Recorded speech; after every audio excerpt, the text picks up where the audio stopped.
Okay, this will be a video about the 10 best 1970s thriller movies, but more importantly, what I'll focus on in this video is the actual real life conspiracies and mysteries and just strange stories that these movies are based upon.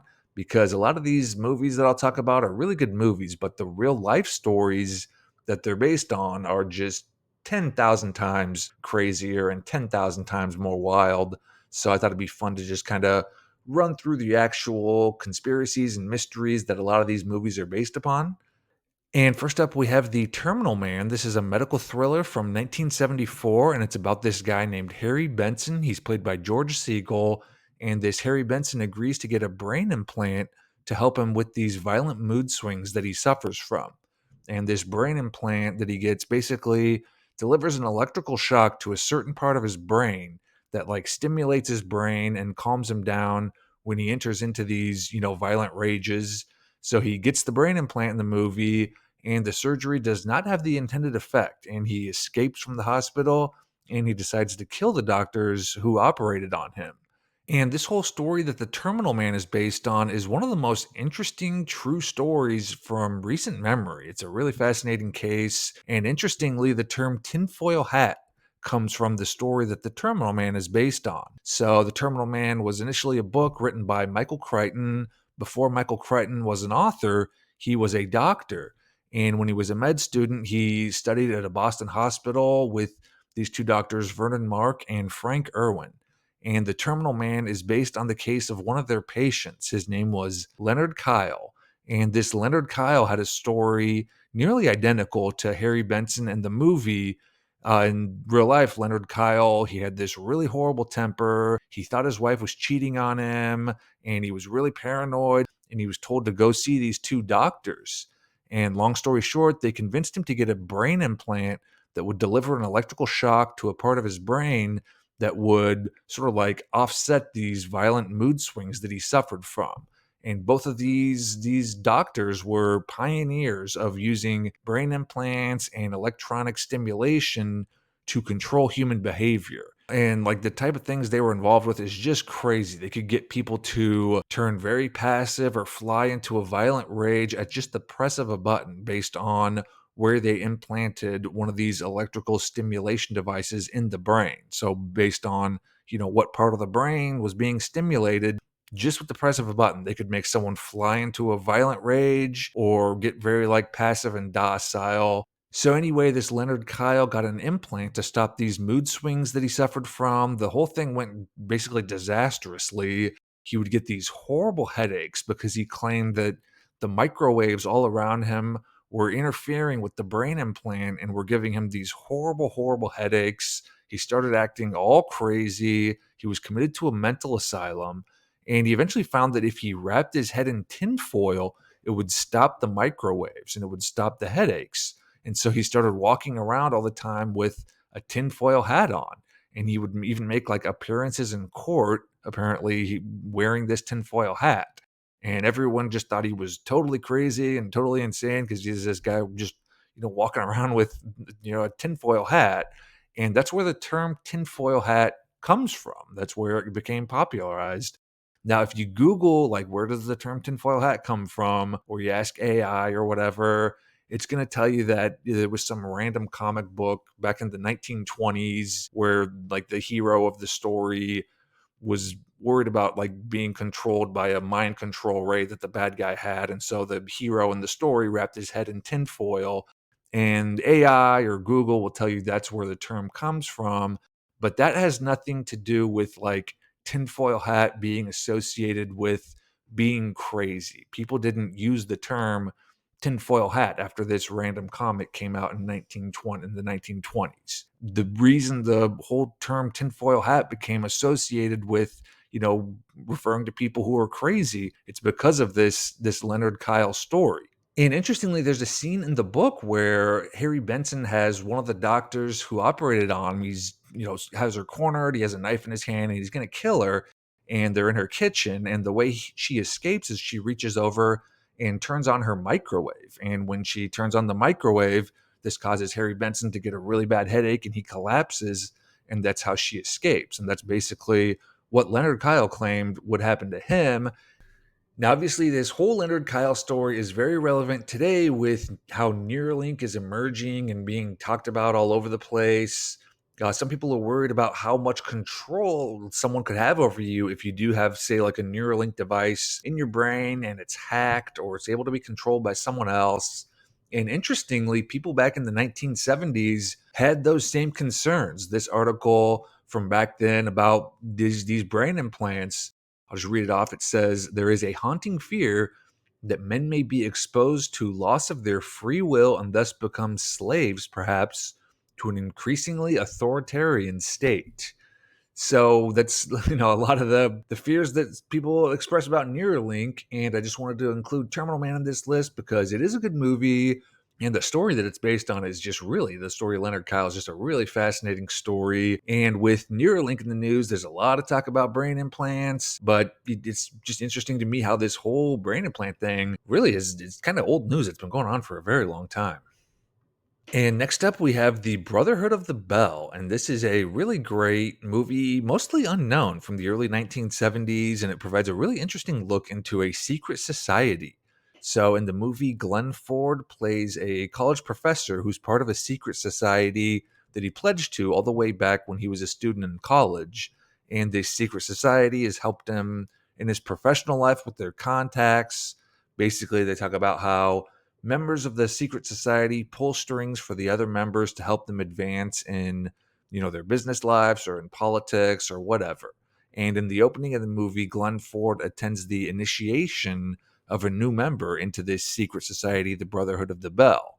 And they talk about how being admitted to this secret society means that someday you will be called upon to repay your debt by doing something. And there's this quote at the start that I thought was a really interesting quote. It kind of gives an insight into some of these secret societies. And the quote, I'll just read it off here. It says, "The Brotherhood will continue long after all of us are dead. But that continuity depends upon one thing, obedience, absolute obedience. If and when you are ever called upon to pay your due bill, you must comply. Whatever is asked of you, that call may come today or in 20 years. It will be an act of loyalty to the bell." And after this initiation ceremony, Glenn Ford gets an assignment to repay his debt to the Brotherhood of the Bell, and he has to ruin a guy who's up for a promotion because the Brotherhood of the Bell wants their own member to get the promotion. And so Glenn Ford does it. He ruins the guy's life and ruins his reputation. The guy ends up committing suicide, and Glenn Ford feels guilty about this, so he decides to expose the Brotherhood of the Bell, and they wage like an all-out war against him to destroy him. And this movie is a really interesting look into a secret society. And obviously, this Brotherhood of the Bell is very closely based on the Skull and Bones, which is a secret society at Yale. There's a whole bunch of secret societies, actually. Skull and Bones is probably the most well-known, but there's a lot of other ones at Yale and at every other major college out there, or at least a lot of the other major colleges out there. And the whole idea of someone trying to expose these societies from within is kind of based on a real story. There was this writer here, his name was Anthony Sutton. He wrote a lot of really good books about like World War II and kind of the aftermath of World War II. And down the road, he was approached by a guy who said, "Hey man, I got some stuff that will just blow your mind." And he gave him all this information about Skull and Bones, who this source of Anthony Sutton's, that he claimed he was a member of the Skull and Bones. And so he passed on all this information about how the Skull and Bones work. This Anthony Sutton wrote this book about kind of the inner workings of the secret society. And the real theme that kind of emerges is just the vow of silence that they have to take, the vow that they will never reveal any of this or any of the information about what goes on. And, pretty infamously, back in 2004, both George Bush and John Kerry, who were the nominees for president, they were both Skull and Bones members. And they were both even asked about like their membership in this secret society and what it meant. And both were very, very adamant and said, "Hey, I'm just not going to talk about it. I can't talk about it." And I'll go ahead and just play this clip from Instagram here real quick. Both in Skull and Bones, the secret society. It's so secret we can't talk about it. What does that mean for America? The conspiracy theorists are going to go wild. I'm sure they are. I don't know. I haven't seen the web. Number 322. I, You both were members of Skull and Bones, a secret society at Yale. What does that tell us? Not much, because it's a secret. Is there a secret handshake? Is there a secret code? I wish there were something secret I could manifest. 322, a secret number?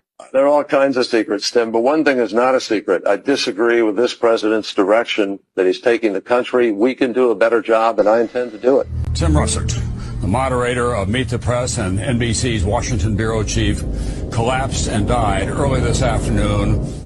So yes, Tim Russert died after, confronting John Kerry and George Bush about this. It was a few years later. It wasn't like an instant thing. Those interviews happened in 2004, and Tim Russert died in 2008. But you can just kind of see, even in the interview, how uncomfortable George Bush and John Kerry are about being confronted about that. And that's kind of the theme of these secret societies, is this vow of silence and this secrecy that surrounds them. And the Brotherhood of the Bell, it's not that well known of a movie, but it does a really good job of just kind of showing that secrecy and showing like the inner workings of a secret society. And next up, we have the Parallax View, and this one is always held up as kind of one of the great thrillers from this era, and rightfully so. So in the movie, there's a presidential candidate who's assassinated. And then after this assassination happens, the witnesses to this assassination start dying one after the other. And Warren Beatty plays a guy who kind of looks into this mystery, and he discovers that there's this really mysterious group named the Parallax Group that might be behind all these deaths and behind the assassination of the presidential candidate. And this Parallax Group, Warren Beatty learns, they recruit and train assassins, and basically just assassinations for hire. And Warren Beatty works to infiltrate and expose this Parallax Group. And the plot of the Parallax View really mirrors what happened after the JFK death, because so many witnesses and people linked to the JFK death died in the years that followed JFK's assassination. And a lot of these deaths are like insanely suspicious. You can find lists online that just list out, like, quite literally hundreds upon hundreds of people with links to the JFK assassination who died in the years that followed under very, very suspicious circumstances in most cases. And there was this group called Permindex. And this group, Permindex, this organization Permindex, basically mirrors the Parallax Group in the Parallax View. And a lot of people think this Permindex organization is like the key to solving the JFK assassination, because like the Parallax Group, a lot of people think this Permindex group was basically a group that trained and hired assassins to kill people around the globe. Jim Garrison in particular was pretty much convinced that Permindex was just the key to solving the JFK assassination. And interestingly, the only person to be brought to trial for the murder of JFK was Clay Shaw. And Clay Shaw was a CIA operative who was on the board of directors for Permindex. And Permindex was also accused of being responsible for just a ton of other assassinations that went on throughout the world at the time.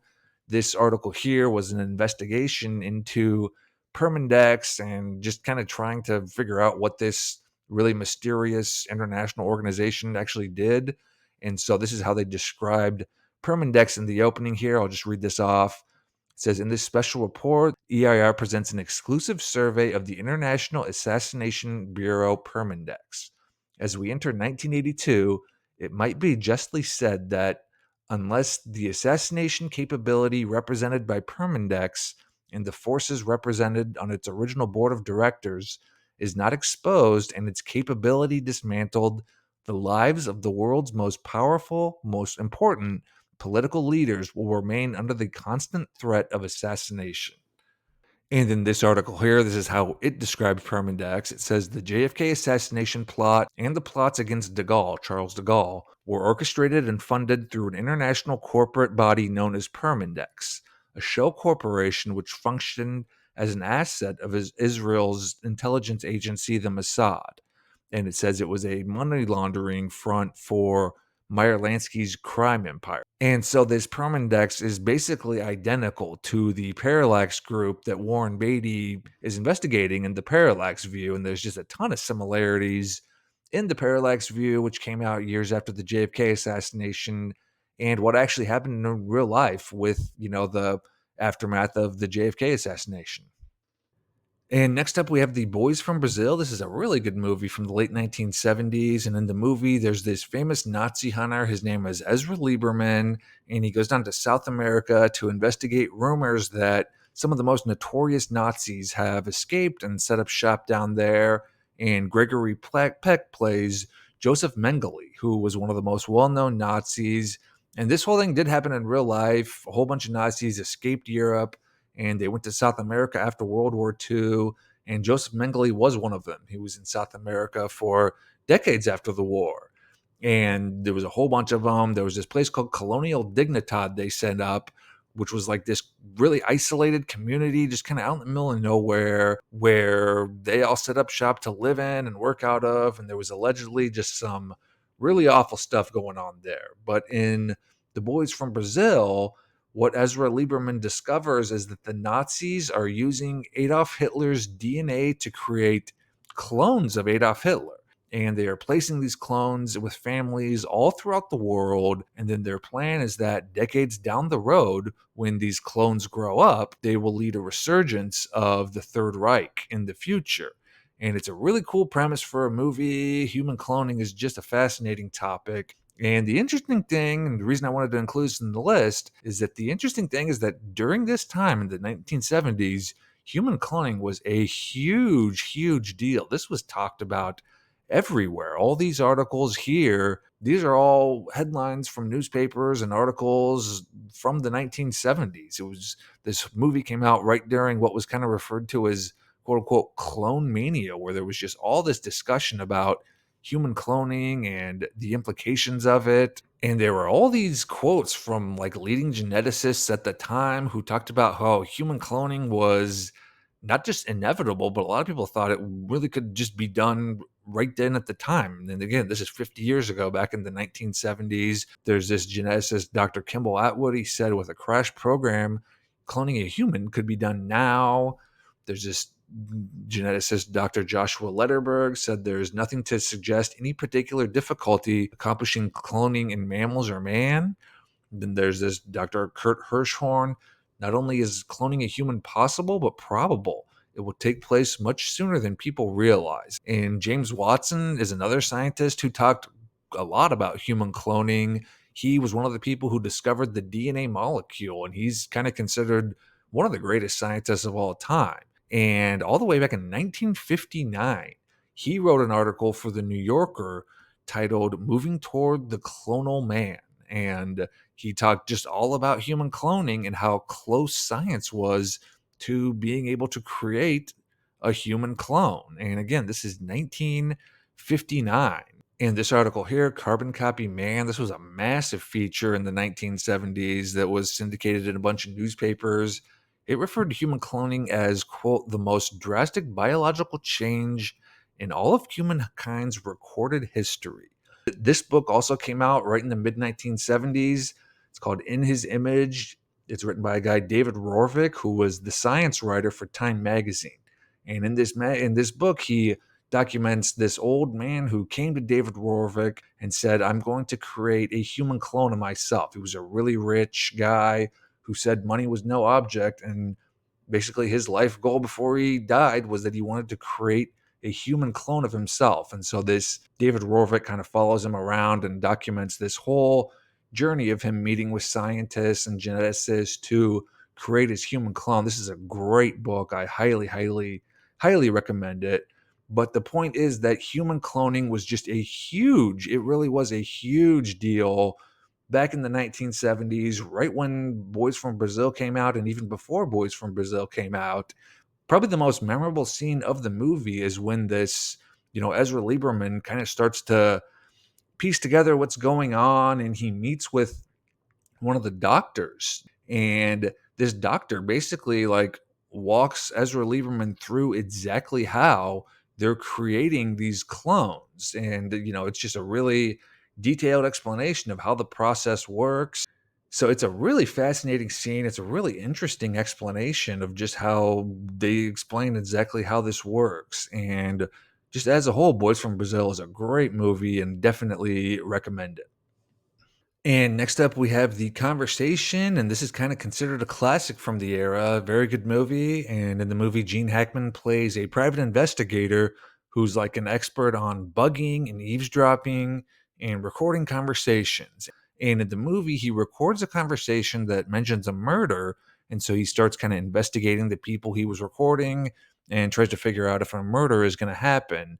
Now, Gene Hackman's character in this movie is based on this guy Hal Lipset, and he was a private investigator during the 1960s and 70s, and he was known as being the best in the business when it came to bugging and eavesdropping and recording conversations, and he was actually an advisor for the movie The Conversation, and he is just one of those people who's been totally forgotten about with time. Nobody knows who he is anymore, but I'm very convinced that this guy was an extremely, extremely powerful person, very, very important guy who played a really big role in a lot of major stories. He had all these major corporations and famous people that he worked for. Strangely, he even worked for Jim Jones of Jonestown fame, of the Jonestown Massacre fame for a while. And he was also very, very passionately Jewish. And most people who've kind of looked into him believe that he was working for the Mossad. And there was this article after he died from this Jewish magazine, and it has these quotes that he would, how Lipset would, quote, open doors for us that we couldn't open ourselves. And in the Jewish world, his skills as a private investigator were often called upon to aid his people. And Hal Lipset's reputation was so great that he was hired as the lead investigator in the Watergate hearings during the 1970s because he knew so much about eavesdropping and bugging, and obviously those two things played a huge part in the whole Watergate story. And Hal Lipset is mentioned very extensively a number of times in the Gemstone file, which is a previous video I made. It's a document from the mid 1970s written by a guy who claimed he was really connected to a group of rich, powerful people who ran the world. And so he wrote this document that kind of told the true story behind the JFK assassination and a whole bunch of other major events from this era. And in the Gemstone file, they talk about how Hal Lipset was actually intimately involved in Watergate himself. So it was almost like an ironic joke that he was hired, down the road as the lead investigator for the Watergate hearings, because the Gemstone file claims Hal Lipset himself was involved in the whole Watergate thing, like firsthand. And so the Gemstone file claims that one of Hal Lipset's main clients was Katharine Graham of the Washington Post, and she hired him to observe the Watergate Hotel because she'd gotten word that a break-in might happen. And so the Gemstone file claims Hal Lipset set up shop and recorded and observed the whole Watergate break-in as it happened. And also, this article that appeared on the Washington Times even claimed that Hal Lipset was very close with Bob Woodward of the Washington Post.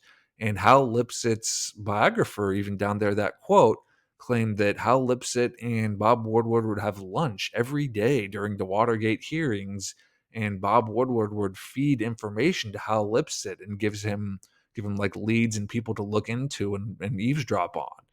And Hal Lipset, like a lot of people I talk about on this channel, just has been totally forgotten with time. He's never talked about. He doesn't even have a Wikipedia entry. And this is a feature on him in Hustler Magazine. It always comes back to Hustler Magazine. I talk about Hustler Magazine a lot because they did a lot of really good investigative work, but this was a big feature they did on him.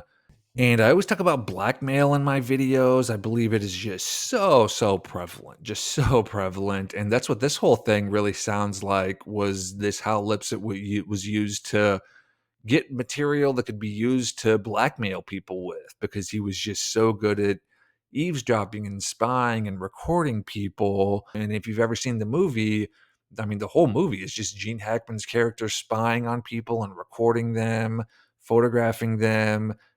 And again, not only was Hal Lipset the person who Gene Hackman's character was based on, but Hal Lipset was an advisor on this film. So this definitely seems like the conversation was, kind of like the story of Hal Lipset. And his story is really interesting. I think there's way more to it than like, the official story and what you can find out there, because I can almost guarantee it that this guy was involved in some pretty serious blackmail type stuff and working for some seriously, seriously powerful people. And next up, we have Telefon. This is a really great movie from the early 70s, kind of a rare movie. But the plot of this movie is that the Soviet Union has a group of sleeper agents embedded within the United States of America. And these sleeper agents have been hypnotized to carry out a specific mission when a trigger word is mentioned to them over the telephone. And so what happens is these sleeper agents all start getting phone calls that mention their trigger words, and they all start carrying out these attacks in the USA, bombings and assassinations and things like that. And it's all up to Charles Bronson to stop them. And so there's a ton out there about mind control and hypnotism. It's a topic I've talked about a lot in previous videos. And it is such a fascinating, such an incredible topic, and honestly, really horrifying.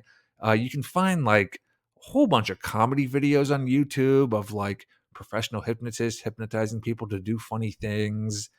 And like, people in the crowd laugh and think it's so funny. I find it horrifying. I think it's just horrible that someone could, have this much control over a person that they can convince them to behave a certain way or do a certain thing or any of this stuff. I think it's just unbelievable. And hypnotizing someone over the phone is definitely something that can be done. It's talked about actually a lot on, various websites out there about hypnotism.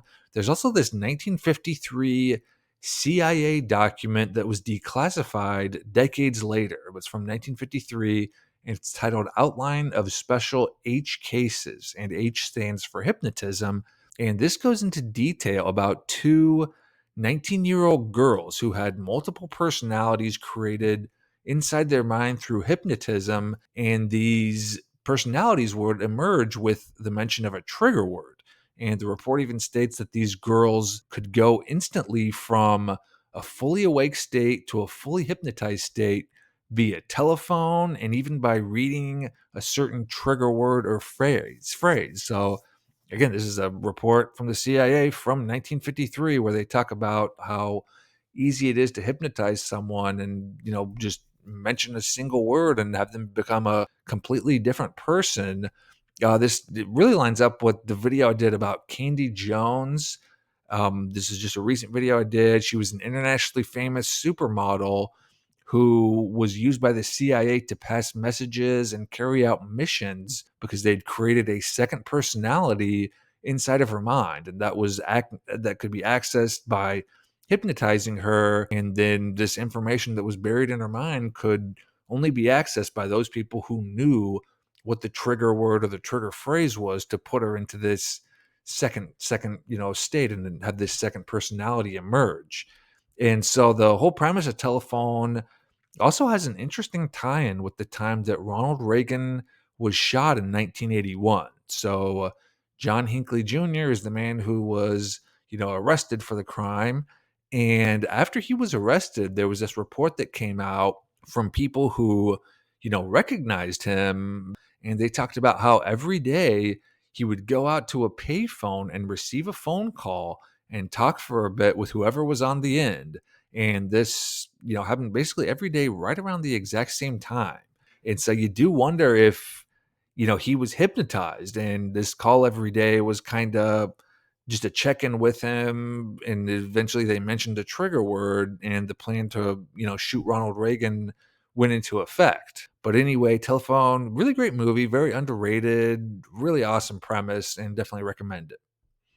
And next up, we have Close Encounters of the Third Kind. And this might technically be considered a sci fi movie, but we're going to include it anyway. And we're going to talk about the ending of the movie. So, spoiler alert if you haven't seen it. But in the movie, Richard Dreyfuss gets all caught up in this whole alien UFO situation. And at the end, he goes to a location where a meeting with the aliens has been arranged deep in the Nevada desert. And there's an exchange program at the tail end of the movie where 10 humans, including Richard Dreyfuss, board the alien ship to go to their planet. And this is allegedly based on one of my all-time favorite extraterrestrial stories. It's called Project Serpo. And the news about Project Serpo came out in the early 2000s. There was this admin of a popular UFO site, and he was emailed by someone who said that this person claimed he was nearing death and wanted to disclose info about a project that had happened in the 1960s when representatives from our government met with aliens deep in the Nevada desert and set a group of 10 people with the aliens to go live on their planet. And this board had a lot of retired like military people and like really high up people involved in the government who, contributed and were a part of the message board. And a lot of them were like very high ranking, and other people started chiming in on the board and saying, yes, this is legit, this happened, and this is one of the biggest secrets in the history of the country. And the story of Project Serpo begins with the Roswell crash in 1947 when a live alien was found in the wreckage of the UFO that crashed, and it was brought to a military base. And this was like the highest level of secrecy that very few people knew about. And anyway, after months of trying, they were finally able to figure out how to communicate with this alien, and they were also able to get a communications device on the crashed UFO working. And so the alien began communicating with its home planet, and eventually a meeting in the Nevada desert was arranged, and a group of 10 people from the US military were exchanged with the aliens and sent in their UFO to go and live on the alien planet. And what's really interesting is this anonymous emailer just provided all this information and all these details about this Project Serpo program. The people who went on this trip took like these really detailed diaries, and they all had voice recorders where they constantly recorded themselves on tape recorders and just constantly recorded themselves making observations about this alien planet that they traveled to. They stayed the equivalent of 10 years. And one of the guys on the message board claimed that he'd seen this really highly secure storage facility where all these tapes were stored from this mission. He said there were over 5,000 tapes, which would have been something like 4 years, would have taken like 4 years just to listen to all of them. And this anonymous included all these transcripts from these recordings that were like super detailed with these, really bizarre details. There was talk of like a cloning machine that they had and the wildlife there that was just, unlike anything here. So there were all these like really strange details that were included with these transcripts. So if it was a hoax or a fake, it would have been, it would have taken a heck of an imagination to come up with all this. Now, this mission was scheduled to last for 10 years, and these people departed in the late 1960s. So the group was scheduled to return to Earth in the late 1970s.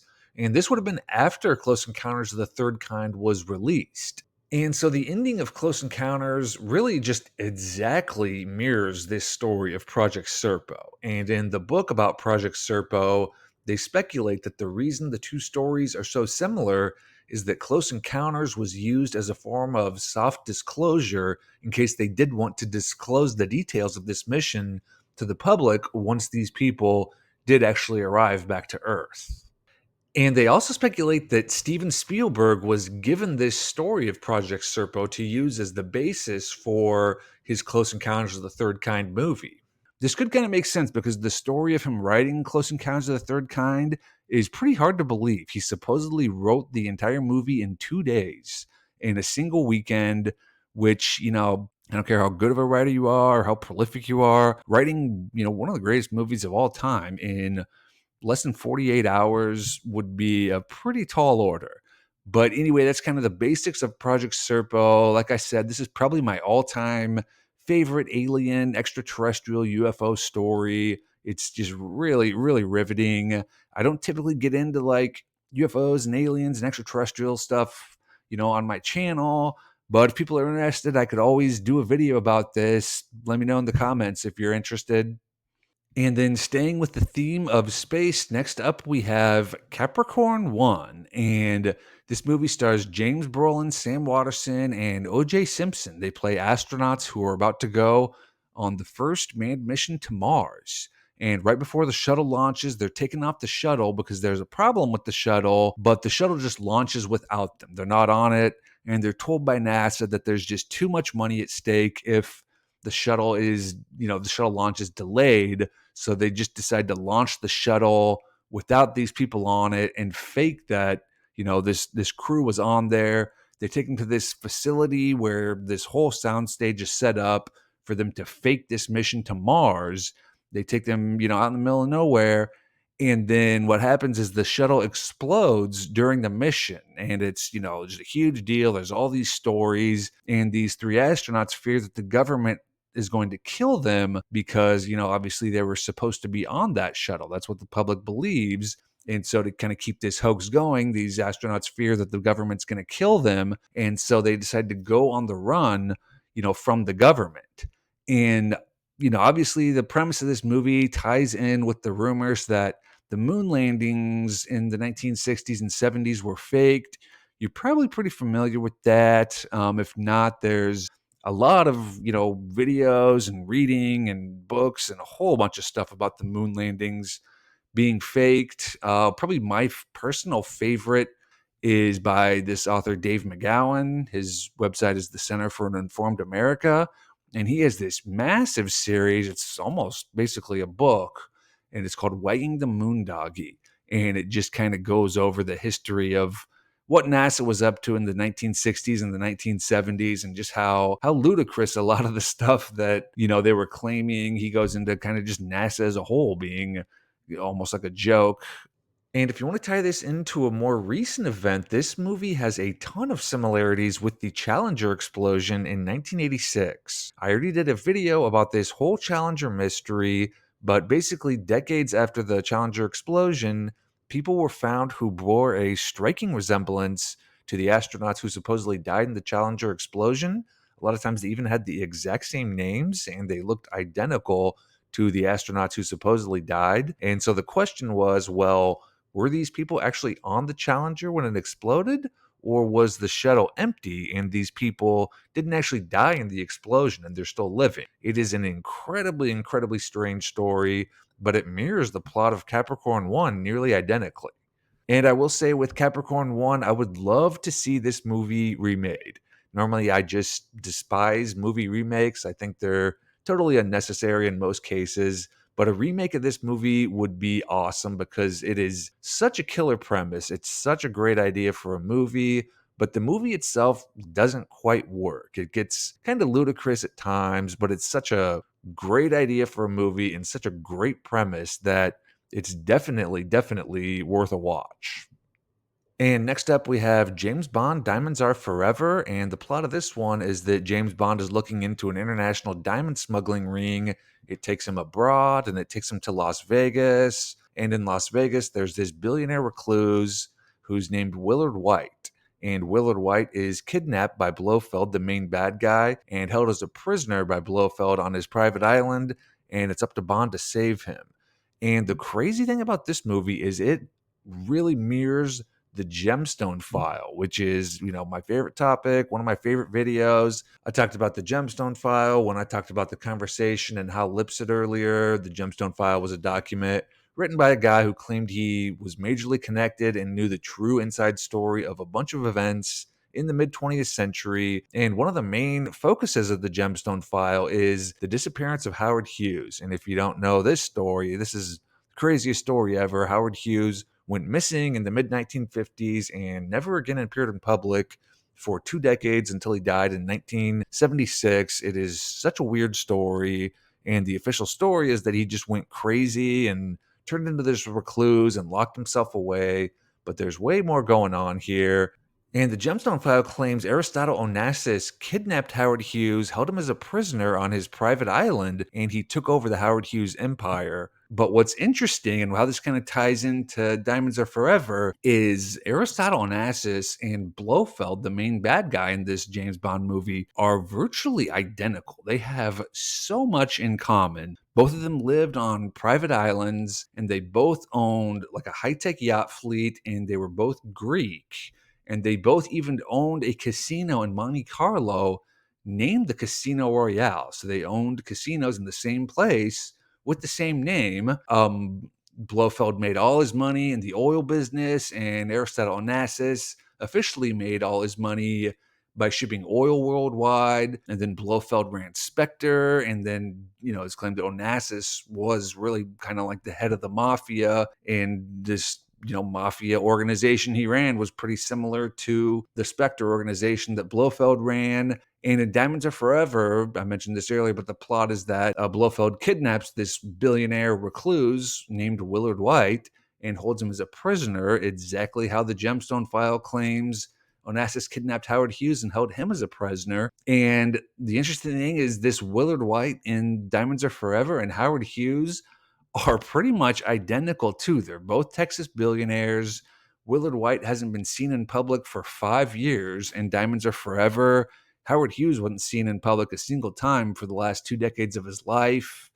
And they both owned casinos in Las Vegas. And then there's also this connection to Albert Broccoli, who was the producer of the Bond movies. He was a very close friend of Howard Hughes before he vanished.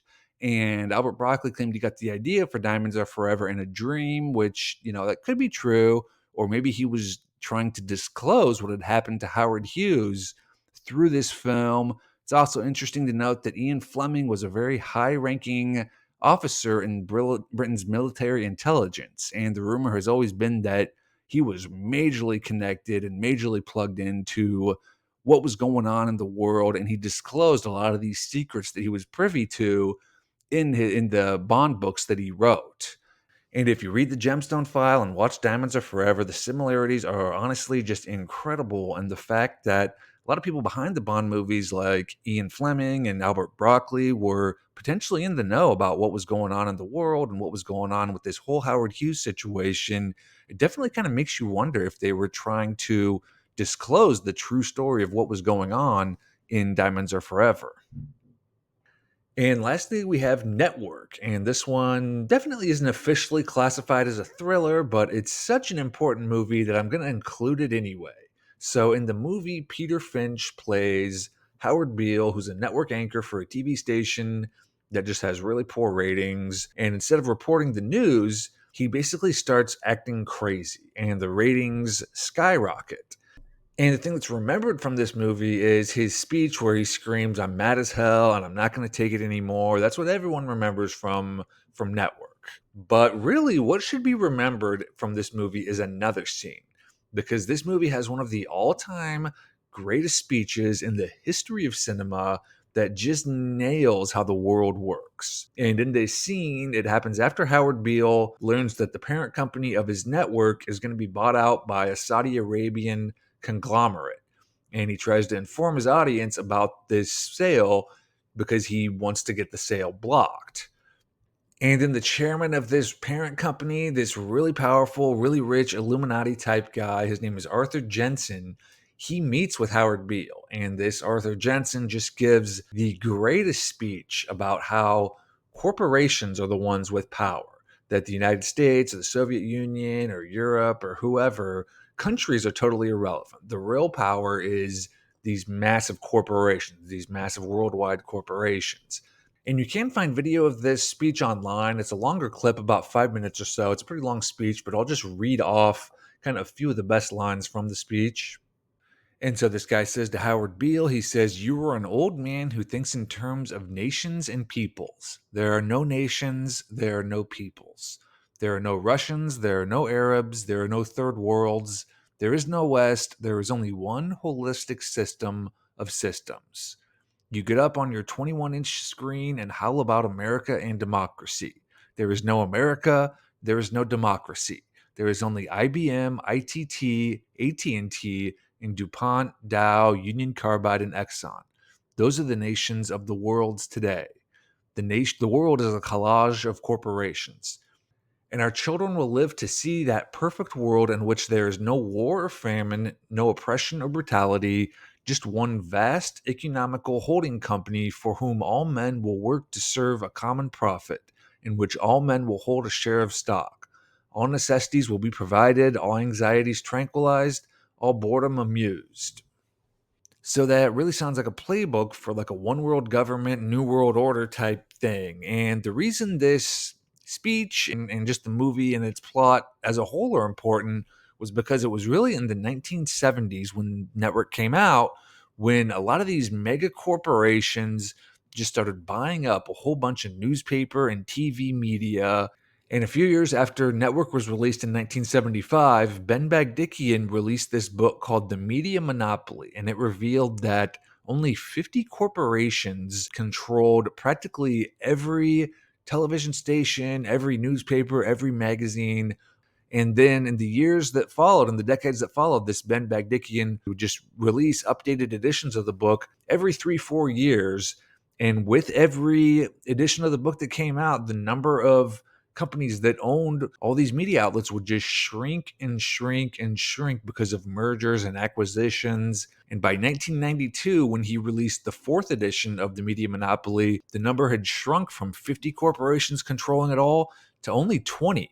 And then in 1996, this thing called the Telecommunications Act of 1996 was passed. This was basically a disaster because it removed a whole bunch of like regulations that were in place to prevent like media ownership becoming really, really consolidated. And then after this was passed and all these regulations were removed, the numbers started shrinking again. And by the year 2000, the number had shrunk to 7.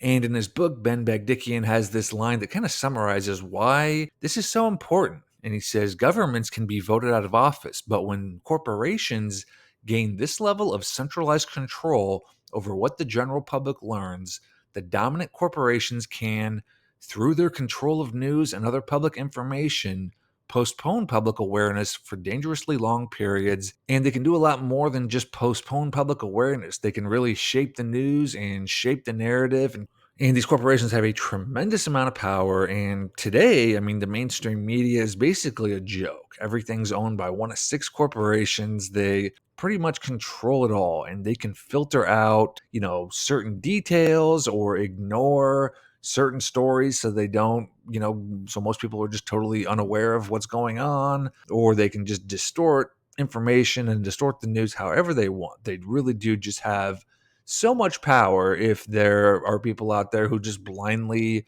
believe whatever they see on the mainstream news and don't do their own research.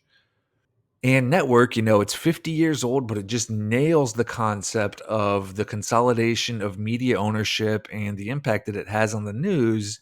And like I mentioned earlier, everybody remembers the I'm mad as hell speech, but this movie is just full of so many awesome quotes that just give a real interesting insight into like the news media and kind of like a behind the scenes look at, what goes on at these networks and the influence that their corporate owners have on them.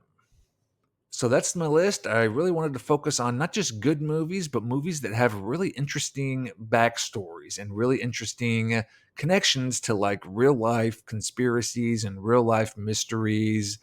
And obviously, this is a little different than my typical video. If people like this, I could always do like another decade or even do 10 more movies from the 1970s, because the 1970s was really kind of the golden era for like conspiracy thriller movies. And, there's plenty of really good movies that I didn't even include on this list. But yeah, let me know in the comments if you enjoyed this or want to see, another list of from another decade or more movies from the 1970s. Like I said, a lot that I probably missed. But I hope you enjoyed it, and big shout out to the members on Patreon and the members on the YouTube membership option here. I greatly, greatly appreciate your support, and hope you enjoyed the video, and we'll see you soon with another one.